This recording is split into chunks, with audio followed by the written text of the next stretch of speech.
আসসালামু আলাইকুম রহমতুল্লাহ। প্রিয় দর্শক, ফেসবুকে প্রধানমন্ত্রী তারেক রহমানকে নিয়ে বাজে মন্তব্যের কারণে জামাত নেতা গ্রেপ্তার। প্রিয় দর্শক, নিউজের ক্যাপশন দেখেন। এবার আমি আপনাদেরকে নিউজের ভিতরের বিষয়টা একটু আপনাদের সামনে প্রকাশ করব এবং নিউজটি আপনাদেরকে পড়ে শোনাবো। নিউজটি যদি আপনারা শোনেন তাহলে বুঝতে পারবেন যে আসলে এই লোকটার চেয়ার ছবি দেখে বলেন তো, সে কি জামাত নেতা? জামাত নেতাদের চেহারা ছবির দিকে তাকাইলেই পারে বোঝা যায় যে এই লোকটা জামাত নেতা। আলহামদুলিল্লাহ, মাশাআল্লাহ, যে জামাত নেতা এবং জামাত শিবির যারা আছে এদের চেহারার দিকে তাকাইলেই মানুষ বলতে পারে, যে কোনো মানুষ বলতে পারে যে জামাত শিবির করে।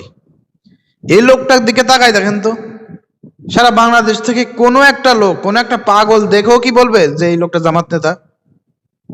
যাই হোক, এবার আমি আপনাদেরকে মূল ঘটনা পড়ে শোনাচ্ছি। প্রধানমন্ত্রীকে নিয়ে ফেসবুকে অপপ্রচার, জামাত নেতা কারাগারে।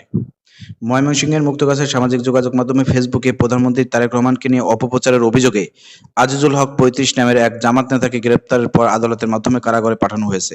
শুক্রবার ২৭ মার্চ মুক্তগাছা থানা পুলিশ তাকে আদালতের সোপর্দ করে। শনিবার বিষয়টি নিশ্চিত করেছেন থানার ভারপ্রাপ্ত কর্মকর্তা ওসি মোহাম্মদ লুৎফর রহমান। গ্রেপ্তার আজিজুল হক মুক্তগাছা উপজেলার কাশিমপুর ইউনিয়নের জনকা বড়ডঙ্গর গ্রামের ইব্রাহিমের ছেলে। তিনি ওই ইউনিয়নের জামাতের সাধারণ সম্পাদক।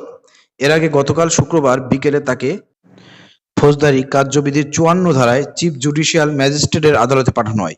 শুনানি শেষে senior judicial magistrate Iqbal Hossain তাকে কারাগারে পাঠানোর নির্দেশ দেন। আদালত পরিদর্শক মুস্তাসিনুর রহমান বিষয়টি নিশ্চিত করেছেন।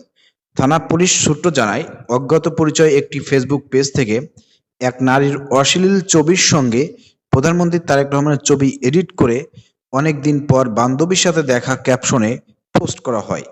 ওই পোস্টটি নিজের ফেসবুক আইডিতে শেয়ার করেন আজিজুল। পুলিশ আরও জানায়, আজিজুল হক তার পরিচালিত ঝনকা বাজার নার্সারিতে অচেনা ব্যক্তিদের নিয়ে গভীর রাত পর্যন্ত গোপন মিটিং করতেন। এই অবস্থায় অপরাধে জড়িত থাকার সন্দেহে গত বৃহস্পতিবার রাত ১:৩০টায় উপজেলার ঝনকা বাজার থেকে তাকে গ্রেপ্তার করা হয়। মুক্তগাছা উপজেলা জামাতের আমির শামসুল হক বলেন, আজিজুল হক জামাতের কোনো নেতা নন, তিনি জামাতের কর্মী। শুনেছি প্রধানমন্ত্রী তারেক রহমানকে নিয়ে ফেসবুকে কটূক্তি করায় তাকে গ্রেপ্তার করেছে পুলিশ। এ বিষয়ে ওসি মোহাম্মদ লুৎফর রহমান বলেন, প্রধানমন্ত্রীকে নিয়ে অপপ্রচার চালানোয় আজিজুল হককে গ্রেপ্তার করে আদালতে পাঠানো হয়েছে। তার বিরুদ্ধে সাইবার সুরক্ষা অধ্যাদেশ আইনে মামলা হয়েছে। প্রিয় দর্শক, আপনারা মূল ঘটনা শুনলেন।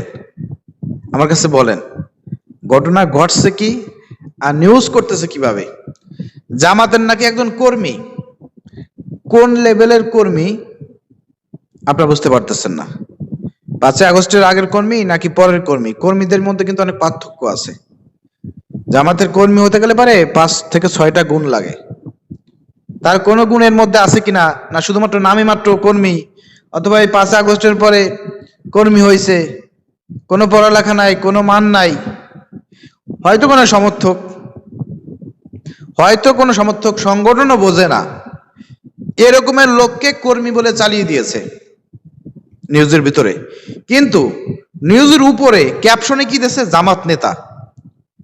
যে জামাতের জাস্ট একজন সমর্থক, কর্মীরও মান নাই, রিপোর্টও রাখে না, এই লোককে বানাই দিচ্ছে জামাত নেতা।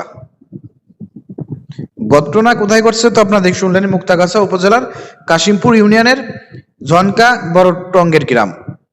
এই কাশিমপুর ইউনিয়নের সাধারণ সম্পাদক বানাই দিচ্ছে এই লোককে।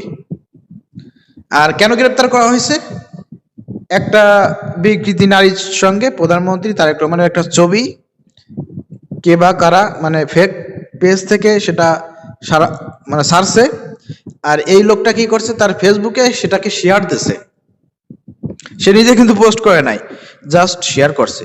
হ্যাঁ, তার শেয়ার করাটা অবশ্যই অন্যায় হয়েছে।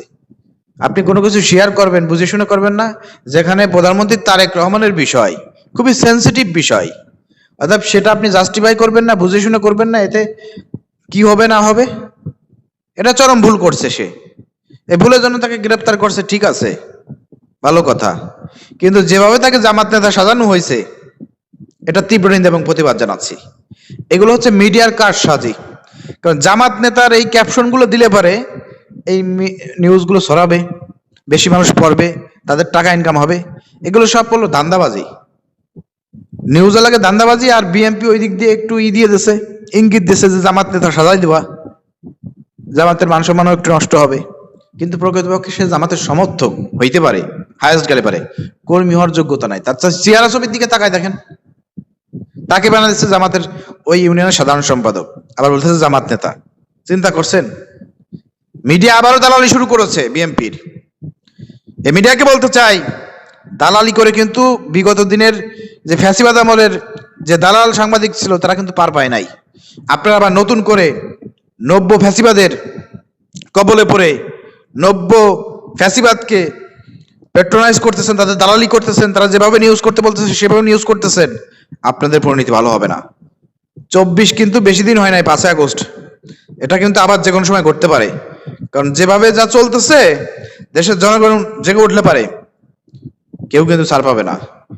দালাল সাংবাদিকদেরকে হুঁশিয়ার করে বলতে চাই, নিউজ করার আগে হিসাব নিকাশ করে করবেন, সঠিকভাবে নিউজ করবেন। এখানে জামাতের উচিত এইসব নিউজ পোর্টাল যারা এই ধরনের মিথ্যা এবং মানে অপপ্রচার চালায় জামাতের নামে, এদের বিরুদ্ধে আইনানুগ ব্যবস্থা গ্রহণ করা। প্রিয় দর্শক, ভিডিও শেয়ার করে সবাই প্রতিবাদ করেন। আসসালামু আলাইকুম রহমতুল্লাহ।